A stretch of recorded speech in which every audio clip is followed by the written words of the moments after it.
भगवान शिव की ये कहानी हमें सिखाती है कि महादेव को प्रसन्न करने के लिए किसी शास्त्र या ज्ञान की नहीं, बल्कि एक अबोध बालक जैसी सरलता की आवश्यकता होती है। ये कहानी आपके दिल को छू लेगी।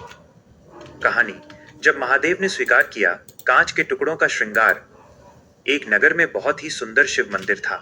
वहां के पुजारी जी रोज सुबह भगवान का बहुत भव्य श्रृंगार करते थे। हीरे, मोती और बहुमूल्य रत्नों से शिवलिंग को सजाया जाता था। पागल भोला और उसकी चाहत। उसी मंदिर के बाहर भोला नाम का एक मानसिक रूप से कमजोर व्यक्ति रहता था। लोग उसे पागल कहकर चिढ़ाते थे। भोला घंटों तक मंदिर के द्वार पर बैठकर पुजारी जी को श्रृंगार करते देखता रहता। उसके मन में भी इच्छा होती कि वो अपने शिव शंभू को सजाए, पर उसके पास तो फूटी कौड़ी भी नहीं थी। एक दिन मंदिर के पास एक कांच का बड़ा बर्तन टूट गया। उसके टुकड़े धूप में हीरों की तरह चमक रहे थे। भोला ने खुशी खुशी उन कांच के टुकड़ों को अपनी फटी हुई झोली में भर लिया। उसने सोचा, आज मैं अपने बाबा को हीरों से सजाऊंगा। आधी रात का श्रृंगार।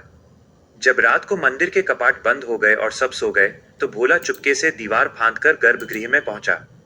उसने बड़े प्यार से उन तीखे कांच के टुकड़ों को शिवलिंग पर चिपकाना शुरू कर दिया। कांच के टुकड़ों से उसके अपने हाथ लहूलुहान हो गए, पर उसे दर्द महसूस नहीं हुआ। वो बस मुस्कुरा रहा था और कह रहा था, देखो बाबा, आज आप कितने चमक रहे हो। उसने जंगली घास और कंकड़ों से भी शिवलिंग को सजाया। उसके लिए वे कांच के टुकड़े दुनिया के सबसे कीमती हीरे थे। महादेव का साक्षात्कार। सुबह जब पुजारी जी ने मंदिर खोला, तो वे ये देखकर क्रोधित हो गए कि किसी ने कूड़े और कांच से शिवलिंग को गंदा कर दिया है। जैसे ही पुजारी जी ने उन टुकड़ों को हटाने के लिए हाथ बढ़ाया, उन्हें एक जोर का झटका लगा। अचानक शिवलिंग से एक दिव्य प्रकाश निकला और वो कांच के टुकड़े साक्षात असली हीरो में बदल गए, जिनकी चमक से पूरा मंदिर सूर्य की तरह चमकने लगा। महादेव प्रकट हुए और उनके हाथों में भी वही घाव थे जो भोला के हाथों में थे।